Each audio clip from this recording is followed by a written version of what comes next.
பள்ளிக்கு செல்லும் ஒரு சாதாரண பையன். ஆனால் அவன் உடல் பருமன் அவனுக்கு சிரமம் கொடுக்கிறது. மாணவர்கள் அவனைப் பார்த்து சிரிக்கிறார்கள், கேலி செய்கிறார்கள். அந்த தருணத்தில் கிக்கோ முடிவு செய்தான், நான் மாற வேண்டும். அவன் திட்டமிட்டான். ஆரோக்கிய வாழ்க்கை நோக்கி உடற்பயிற்சி தொடங்கினான். மெதுவாக, தினமும், வியர்வையில் நனைந்து. அவன் கனவுக்காக உழைத்தான். மாதங்கள் கழித்து கிக்கோ மாறிப்போனான்.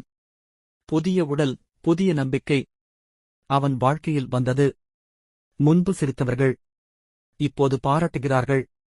கிக்கோ கற்றுக்கொண்டான், உழைப்பு இருந்தால் எதுவும் சாத்தியம். நம்பிக்கை கொண்டால் வாழ்க்கையே மாறும். கேள்வி டிவி சீர்காழி.